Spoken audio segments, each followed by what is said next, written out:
universal. Hoy continuamos con el tema que comenzamos anteriormente sobre la alteración de los textos sagrados. Anteriormente hablamos acerca de la versión de los 70, lo que se conoce como la Septuaginta, la primera versión de los 70 que fue escrita, según cuenta la historia, cuando el rey Ptolomeo le pide a 72 ancianos judíos que, dividiéndolos en diferentes lugares, en diferentes cuartos o casas, les pide que cada uno haga una traducción de los primeros 5 libros de la ley de Moisés, la Torá, y luego todos los 72 unifican sus libros y, según cuenta la historia, todos estaban traducidos exactamente igual. Ahora bien, ¿a qué vamos acá? La traducción que se hace al griego, en ese momento se hizo esa traducción al griego, a petición de este rey, del rey Ptolomeo, contiene 13 alteraciones, 13 cambios que fueron aplicadas de manera intencional por los sabios de ese momento, que estuvieron allí en ese tiempo. Ellos hicieron 13 alteraciones. Tengo por acá las citas a las cuales le hicieron las alteraciones, las coloqué en orden para poder dictárselas una por una.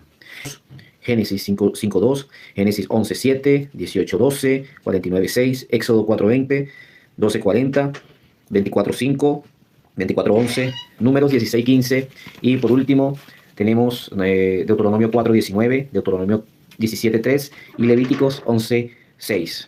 Estas son las 13 citas, los 13 textos, 13 versículos que fueron alterados por estos sabios, digámoslo de esta manera.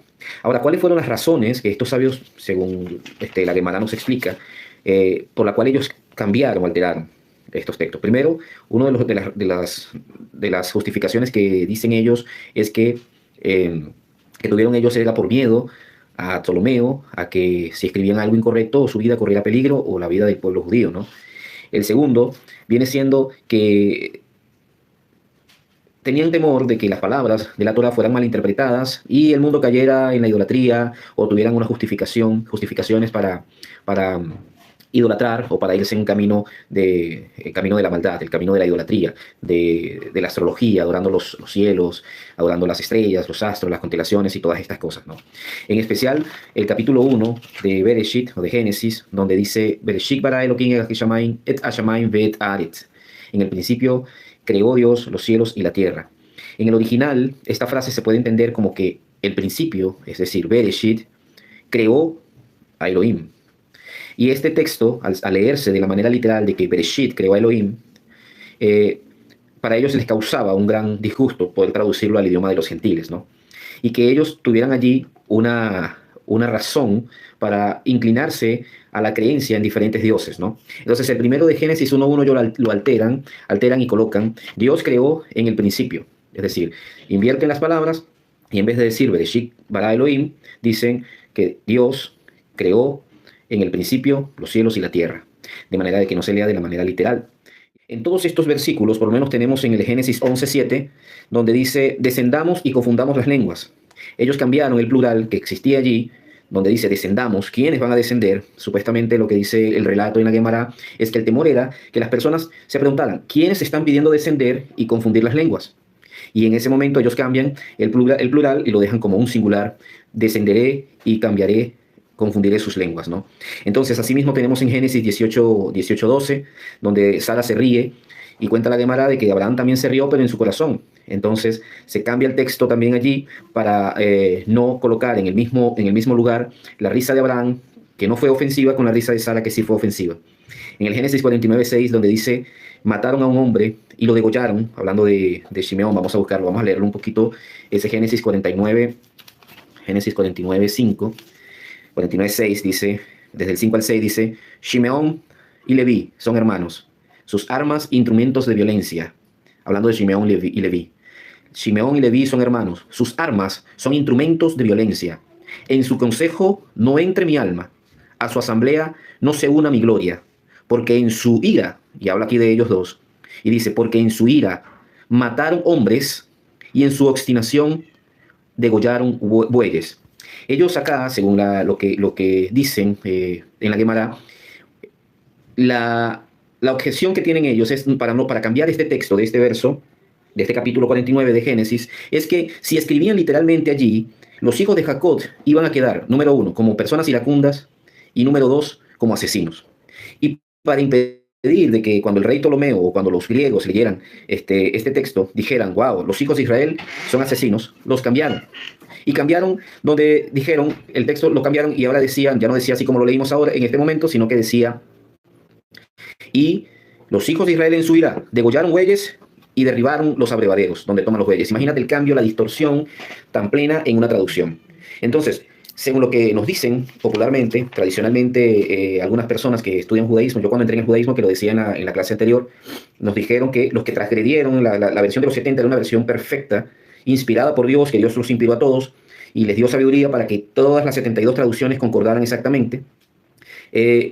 Y que fueron los cristianos más adelante que comenzaron a alterar y a cambiar los textos, sacarlos de su contexto original. Y no estoy diciendo de que de verdad hay muchas traducciones totalmente incorrectas, traducciones que son más o menos interpretativas, paráfrasis y todo ese tipo de cosas que se ven en la actualidad. Diferentes tipos de Biblia, Nueva Versión Internacional, La Palabra de Dios para Todos y todo este tipo de versiones que van tratando de interpretar y enseñar el texto bíblico bajo la visión de una teología determinada, como decirte, si son evangélicos, ellos las traducciones las van a hacer siempre tratando de hacer énfasis en las doctrinas fundamentales que tienen.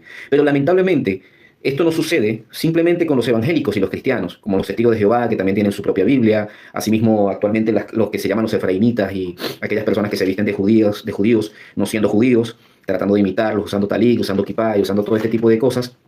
Ellos también están sacando una Biblia que se llama, creo que la Biblia Kadosh.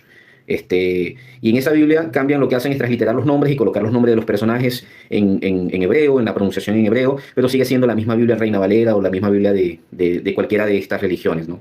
Ahora, no solamente sucedió con el mundo cristiano, sino que originalmente los primeros que alteraron estas traducciones, la primera traducción fueron los judíos, fueron los sabios judíos los que alteraron la primera traducción. Es decir, la primera vez que se hace una traducción del hebreo original a un idioma de las naciones, en ese mismo momento, los judíos, los sabios judíos, alteraron y cambiaron totalmente, invirtieron palabras y las movieron de su sitio. Y hoy vamos a partir de ese texto que está en Deuteronomio 4.2 y lo vamos a leer, ¿no? Dice, no añadiréis a la palabra que os mando, ni disminuiréis de ella, para que guardéis los mandamientos del Eterno, nuestro Dios, que os ha ordenado. Es decir, en este texto de Deuteronomio capítulo 4, verso 2, nos dice de que hay una prohibición de no disminuir, no añadir, no alterar, no cambiar ninguna frase, ninguna palabra del libro de la ley. Ahora bien, ¿hasta qué punto puede ser este celo justificado, este celo que demostraron estos personajes en el primer siglo, o mejor dicho, antes de la era común? ¿Cómo puede ser justificado esta acción de estos 72? Cuando dice que Dios tomó el corazón de ellos, según lo que dice la Gemara, lo que leímos el día de ayer en el Talmud, que Dios tocó el corazón de ellos para que ellos tuvieran los mismos errores. Es decir, el mismo Dios que entrega la Torá a Moisés, que le da estas palabras a Moisés para que estas palabras no solamente sean distribuidas entre el pueblo de Israel, sino que también estas palabras se transformen en luz para las naciones, ese mismo Dios le permite a ellos transgredir la Torá y alterar la Torá, cambiarle el significado original de la Torá, las palabras originales de las Escrituras, trastornarlas por temor a sus vidas o por temor a que el pueblo judío sufra algún daño. ¿O es que acaso Dios no tiene control de todo? ¿O es que acaso Dios no tiene en sus manos a su pueblo? ¿O es que acaso Dios no tiene el control de todas las cosas que pueden suceder?